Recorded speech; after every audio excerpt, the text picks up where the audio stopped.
Ниту еден од обвинетите за пожарот во Кочанската дискотека Пулс, во која животот го загубија 64 лица, а повеќе од 200 беа повредени, не прифаќа вина за трагедијата.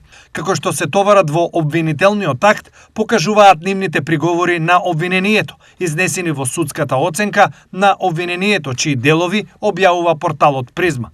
Над 30 адвокати, најмногу локални бранители од Кочани, ги застапуваат обвинетите. Според многуте приговори, обвинетите обврската за постапување ја префрлаат или кај други обвинити, па и кај некои што се починати, или во немањето пријави или надлежности за постапување. Еве некој од образложенијата.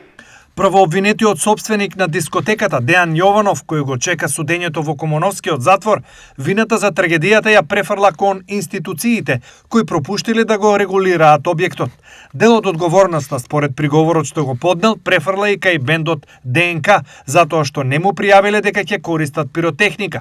Неговиот син Михаил Јованов одговорноста ја префрла кон други, како, например, кон покојниот Александар Карадаковски, кој се водел како управител на дискотеката.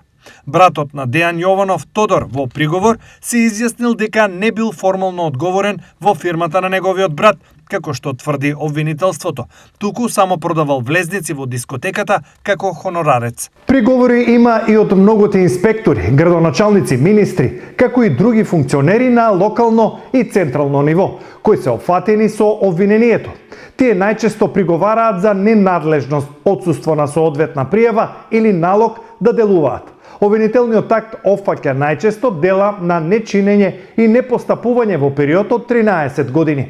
Со обвинителниот акт се товарат 34 лица и 3 фирми. Во него е изнесен обемен доказен материјал, над 1440 докази, а предложени се дури 283 сведоци за сослушување.